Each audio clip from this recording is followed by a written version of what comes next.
Hello friends, आप सबका welcome है ऑनलाइन क्लासेस में। तो आज अपन स्टडी करेंगे स्फेरिकल सेल, सॉलिड स्फेयर, इनके लिए electric field and electric potential का कंपैरेटिव स्टडी अपन करेंगे आज।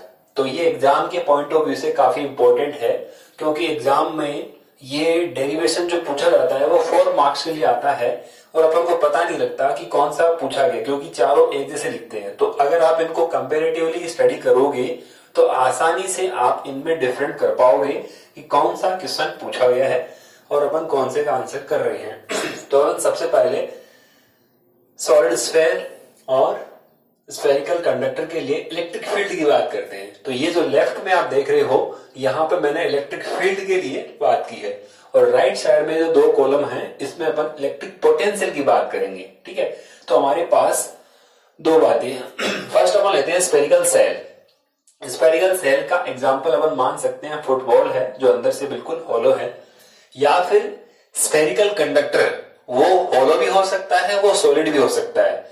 सेम फॉर्मूले होंगे इलेक्ट्रिक फील्ड के लिए। तो हम स्फेरिकल सेल की अगर बात करें तो ये मान लीजिए यहाँ पे एक स्फेरिकल सेल है जिस पर यूनिफॉर्मली प्लस क्यू चार्ज है, वो डिस्ट्रीब्यूटेड है। तो अपन को पता है अगर ये कंडक्टर है तो हमेशा चार्ज कहाँ पे रहता है। चार्ज को अगर हम किसी भी कंडक्टर को चार्ज दिया जाए, भले वो सॉलिड हो या फिर वो होलो हो, हमेशा उसकी सरफेस पे आ जाता है सारा चार्ज। तो हमेशा ये सरफेस पे बना रहेगा, इसलिए अपन यहाँ सरफेस चार्ज डेंसिटी यूज कर रहे हैं sigma Q upon A. A means इसका surface area 4 by capital R square, where R is a radius of sphere. फिर अपन डिफरेंट पॉइंट लेते हैं जहां पे इलेक्ट्रिक फील्ड की इंटेंसिटी फाइंड करनी होती है। तो अपन लास्ट चैप्टर में स्टडी कर चुके हैं। 3 पॉइंट या 4 पॉइंट अपन ले लेते हैं। First point outside the sphere, second on the surface, third inside the sphere और fourth point on the centre of sphere. तो सबसे पहले अपन आउटसाइड की बात करें तो आउटसाइड में इलेक्ट्रिक फील्ड कितना आता है, के क्यू अपॉन आर स्क्वायर। ये अपन को पता है के क्यू अपॉन आर स्क्वायर, जहां क्यू की वैल्यू अपन यहां से बता सकते हैं सिग्मा के फॉर्म में। अगर इस फॉर्मूले को लिखना चाहें तो यहां पे आप क्या पुट कर दोगे, क्यू की जगह sigma into 4 by R square. तो सिग्मा के फॉर्म में भी इसको ट्रांसफर किया जा सकता है। ठीक है, फिर सरफेस पे कितना होगा, ये आर है वो कैपिटल आर में कन्वर्ट हो जाएगी तो कैपिटल आर स्क्वायर। और इनसाइड इलेक्ट्रिक फील्ड की इंटेंसिटी कितनी होती है, 0। ये हमेशा आप याद रखोगे। अगर इनसाइड 0 है तो सेंटर में भी कितना रहेगी, 0। अब इसका ग्राफ प्लॉट करना है between electric field and distance. तो देखिए सेंटर पे कितना इलेक्ट्रिक फील्ड 0, सेंटर से लेके सरफेस तक कितना है, बिल्कुल 0 है। ठीक है, तो ये है इलेक्ट्रिक फील्ड वाई एक्सिस पे और एक्स एक्सिस पे अपन ले रहे हैं डिस्टेंस। तो सेंटर से लेके सरफेस तक इलेक्ट्रिक फील्ड की वैल्यू क्या रहने वाली हुई, 0। ठीक है, तो अगर आप इसको देखें तो यहां से मैं इसको अलग दिखाने के लिए रेड मार्कर से शो कर देता हूं।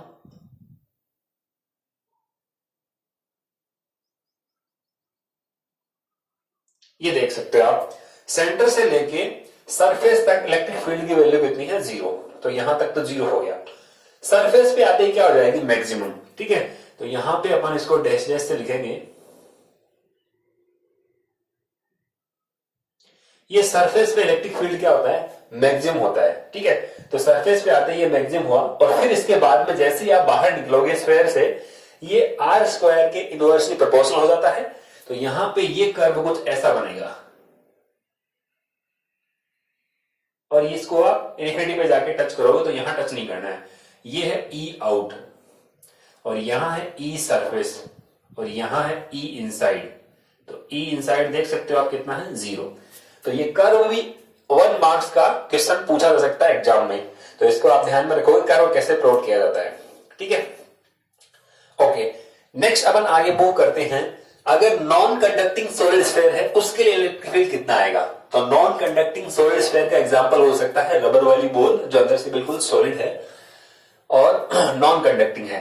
नॉन कंडक्टिंग का दूसरा नाम अपन इंसुलेटेड भी बोल सकते हैं या फिर डाइलेक्ट्रिक स्फीयर भी बोला जाता है। तो इनके अदर नेम है जो इनको आप ध्यान में रखोगे। अब ये चार्ज इसको जो दिया गया है वो यूनिफॉर्मली इसके पूरे वॉल्यूम में डिस्ट्रीब्यूटेड है, इसलिए अपन यहाँ पे सरफेस की बजाय वॉल्यूमेट्रिक चार्ज डेंसिटी यूज करेंगे। Rho equals to q upon volume. तो स्फीयर का वॉल्यूम मैंने यहां लिख दिया 4/3 पाई आर क्यूब। ये यहां पे रो हो गया चार्ज डेंसिटी। फिर इलेक्ट्रिक फील्ड की वैल्यू आउटसाइड में कितनी आएगी, के क्यू अपॉन आर स्क्वायर। ठीक है, सरफेस पे वही के Q upon capital R square, लेकिन इनसाइड इलेक्ट्रिक फील्ड की इंटेंसिटी यहाँ पे जीरो नहीं होगी, और वो हम पहले स्टडी कर चुके हैं। उसका फॉर्मूला हमारा आया था के Q small R upon capital R cube, यानी आउटसाइड तो अपन देखें तो ये आर स्क्वायर के इनवर्सली प्रोपोर्शनल है, और अगर अंदर की बात करें तो यहाँ इलेक्ट्रिक फील्ड स्मॉल आर पे डिपेंड कर रहा है और वो डायरेक्टली प्रोपोर्शनल आ रहा है यहाँ पे, ठीक है ना। तो जैसे जैसे आर यहाँ सेंटर से अगर हम सरफेस की ओर जाए तो ये स्मॉल आर की वैल्यू इंक्रीज होगी, तो इलेक्ट्रिक फील्ड की वैल्यू भी इंक्रीज होगी। इसका मीन इलेक्ट्रिक फील्ड और स्मॉल आर के बीच में एक लीनियर रिलेशन है, ठीक है। अच्छा, सेंटर पे इलेक्ट्रिक फील्ड कितना होगा, तो ये स्मॉल आर की वैल्यू सेंटर पे आके कितनी हो जाती है, जीरो। तो यहाँ स्मॉल आर की वैल्यू अगर जीरो पुट करोगे तो ये कितना आ जाएगा, यहाँ पे पूरा आंसर कितना आ जाएगा, सेंटर पे इलेक्ट्रिक फील्ड की वैल्यू जीरो हो जाती है, ठीक है। अब अपन यहाँ ग्राफ को प्लॉट करते हैं, तो देखिए इलेक्ट्रिक फील्ड एंड डिस्टेंस के बीच अपन ये ग्राफ प्लॉट कर रहे हैं। तो आप बताइए, सेंटर पे इलेक्ट्रिक फील्ड है जीरो और सरफेस पे है, यहाँ पे सरफेस पे है। अब अपन यहां से देखेंगे कि सेंटर से लेके सरफेस तक ये इलेक्ट्रिक फील्ड की इंटेंसिटी है वो इंक्रीज हो रही है, क्योंकि यहाँ ई डायरेक्टली प्रोपोर्शनल आ रहा है किसके, आर के। तो अगर ई प्रोपोर्शनल आर आ रहा है तो आप देखोगे सेंटर से लेके, और यहां ये पॉइंट ले लेता हूं मैं सरफेस वाला, ठीक है। तो सेंटर से लेके और सरफेस तक ये डायरेक्टली क्या आ रहा है, प्रोपोर्शनल, यानी ई इनसाइड की हम देखें तो डायरेक्टली प्रोपोर्शनल है किसके, आर के, ठीक है। फिर उसके बाद में जैसे आप स्फीयर से बाहर निकल रहे हैं तो ये आर स्क्वायर के इनवर्सली प्रोपोर्शनल है, ठीक है। यहाँ ई इनवर्सली प्रोपोर्शनल है आर स्क्वायर, तो ये वापस से ग्राफ कैसा आएगा, जैसा अभी हमने प्लॉट किया था, ये टच नहीं होगा अभी यहाँ पे, ठीक है। तो थोड़ा सा आप सही तरीके से बनाओगे तो हो जाएगा, ठीक है। ये E out inversely proportional r square, और यहां सरफेस पर ये मैक्सिमम होती है इलेक्ट्रिक फील्ड।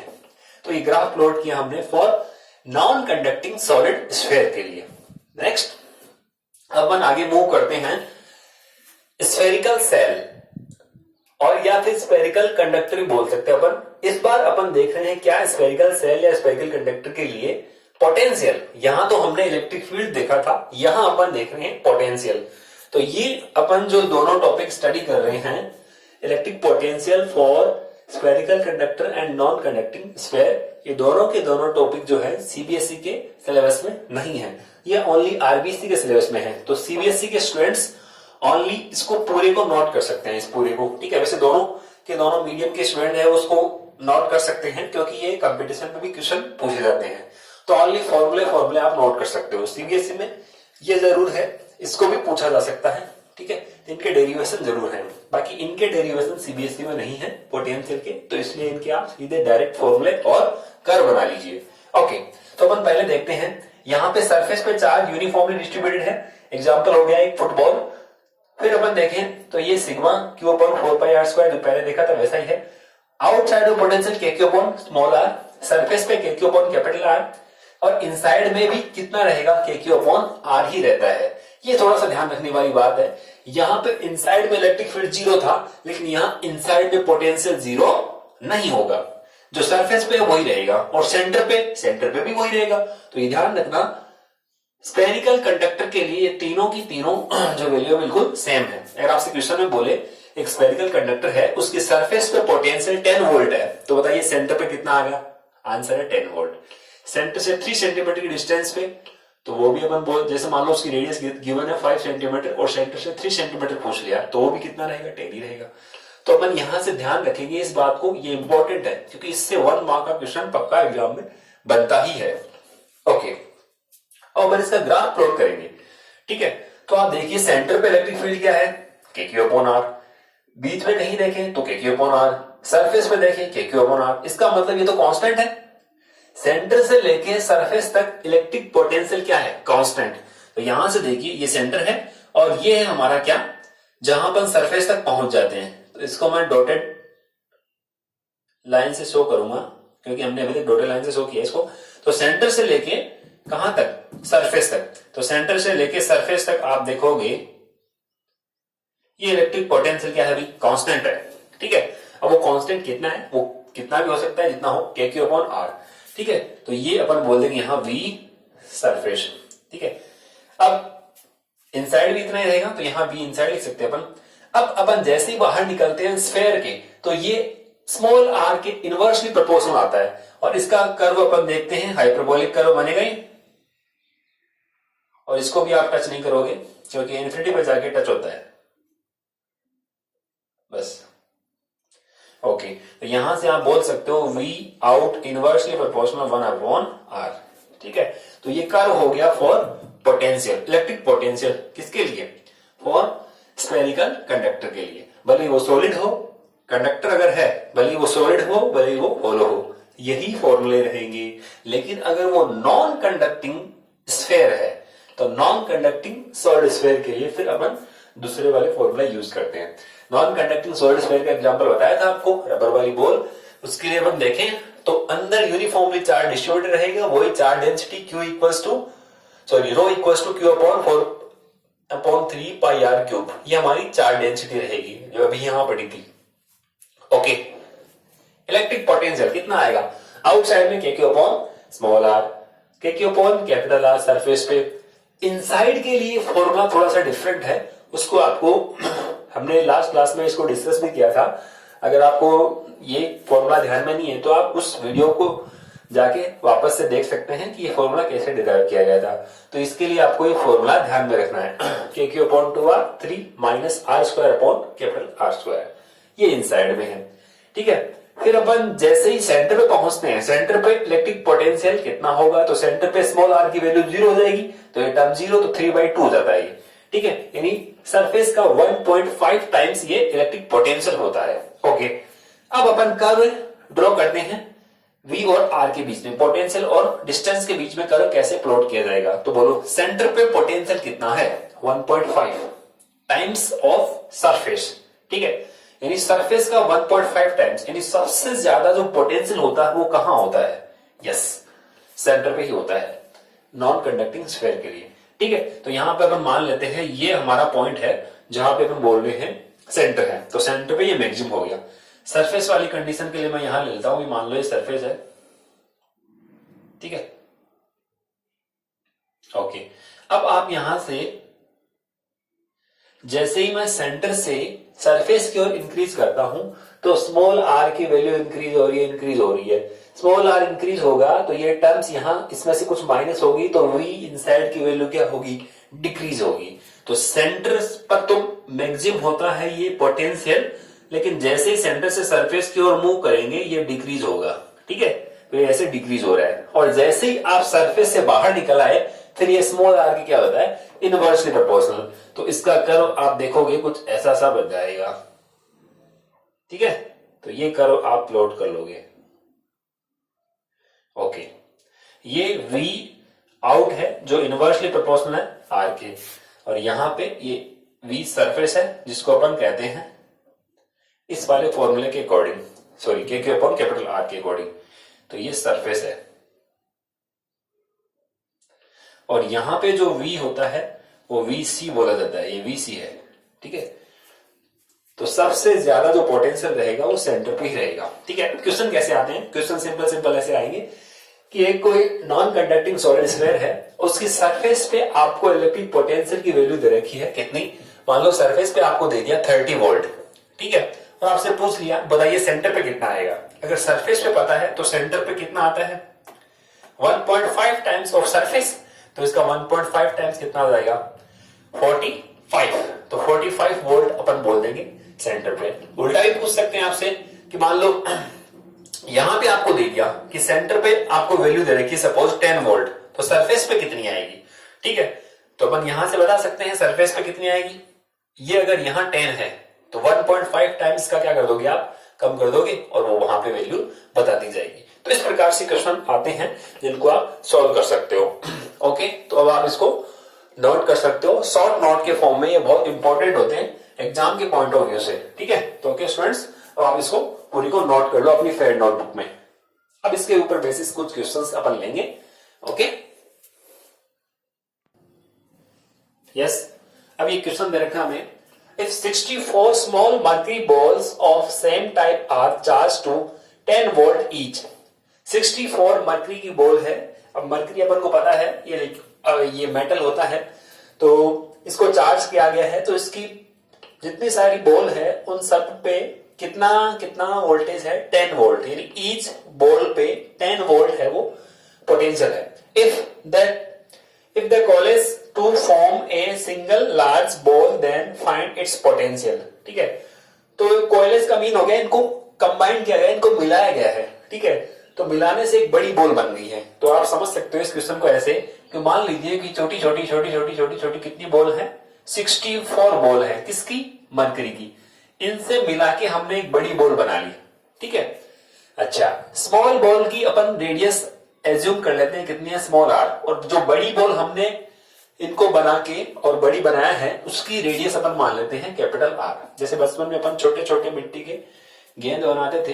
ठीक है, तो मान लीजिए 64 बॉल हमने बनाई, फिर क्या किया, इन सबको मिक्स करके एक बड़ी बॉल बना दी।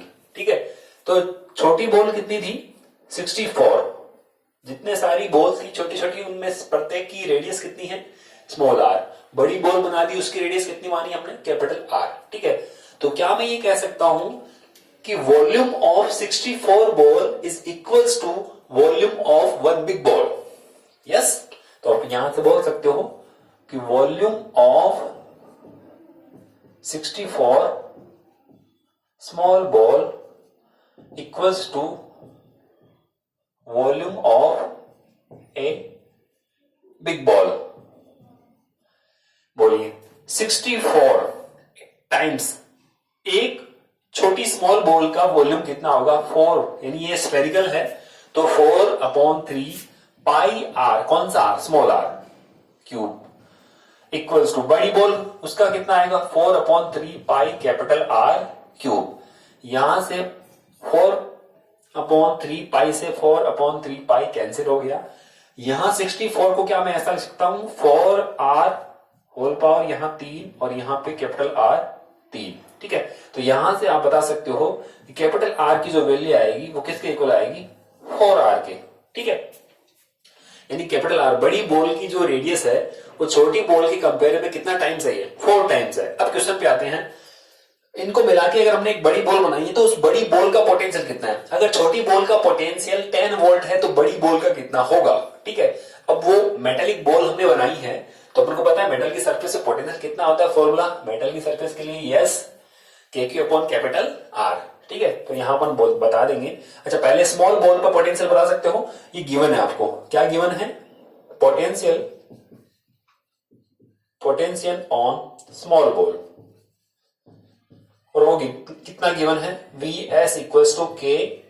मान लो उस पर चार्ज कितना है, सपोज उस पर चार्ज कितना है, मान लो Q चार्ज है, छोटी छोटी बॉल है, एक बॉल पे चार्ज कितना है, Q है मान लो, तो यहां पे अपन लिख देंगे KQ upon small R, radius कितनी होगी, small R. Okay, as for small. अब अपन बात करते हैं, जैसे आपने छोटी छोटी 64 बॉल बनाई है तो एक बॉल पे अगर चार्ज Q है तो बताइए 64 बॉल कंबाइंड हो जाएगी तो चार्ज कितना हो जाएगा, 64 टाइम्स। ठीक है, तो चार्ज की वैल्यू जो आएगी वो 64 टाइम्स जाएगी इस Q का। ठीक है, अपन लेते हैं next, potential on big ball. तो B फॉर बिग, के यहां पे 1/4 पाई एप्सिलॉन नॉट पता ही हमें। Q, अब ये Q जो है वो अपन मान लो कैपिटल Q ले लेते हैं, यानी इस बड़ी बॉल पे चार्ज कितना है, कैपिटल Q। छोटी बॉल पे चार्ज कितना था, स्मॉल Q, बड़ी पे कितना है, कैपिटल Q, अपॉन बड़ी बॉल की रेडियस कितनी है, कैपिटल R, तो K।